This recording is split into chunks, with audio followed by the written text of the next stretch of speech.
কিরে কালুয়া, তোর না আজকে রেজাল্ট আছে? আব্বা রেজাল্ট তো দেছে কিন্তু কই কি পাস করেছিস না ফেল করেছিস? আব্বা স্যারে কইছে আমার মিদা অনেক বেশি, এই ক্লাসে রেজাল্ট দিয়ে আমারে মাপা যাবে না। দে তোর রেজাল্ট শিটটা দেখি।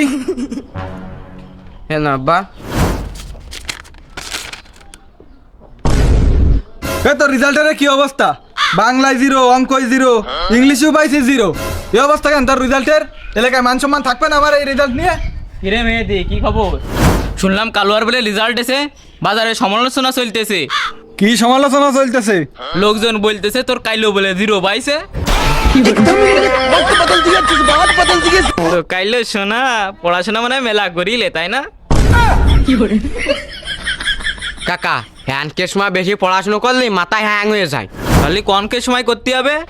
আসলে আমার এই ব্রেনটা ভবিষ্যতের জন্য জমায় রাখতেছি। আরে গনি, এরে বইকে লাভ নেই, এ পুরো আমার মতোই হয়েছে। ছোটবেলায় তো আমিও এরম রেজাল্ট করতাম। সে তো আমি জানি, কিন্তু তোর খারাপ রেজাল্টের জন্য তোর বাপ যে গোল করে বাইনতেছি তো তাই এরে বানবি নে। এরা বানবো আমি কোন মুখী? এ দেখ রেজাল্ট শিট। আমি মনে করলাম এর সেই রেজাল্ট শিট, পরে খুলে দেখি যে আমার সে ক্লাস 5-এর রেজাল্ট শিট। দেখলে গনি কাকা রক্তই কথা কয়, বাপের রেজাল্ট দেখে আমি আরো উৎসাহ পাইছি। হাই হাই বাপকা বেটা, আমি এনতে পলাই না কোন সময় আমার রেজাল্ট শিটও বেড়ে নিয়ে আসবে না।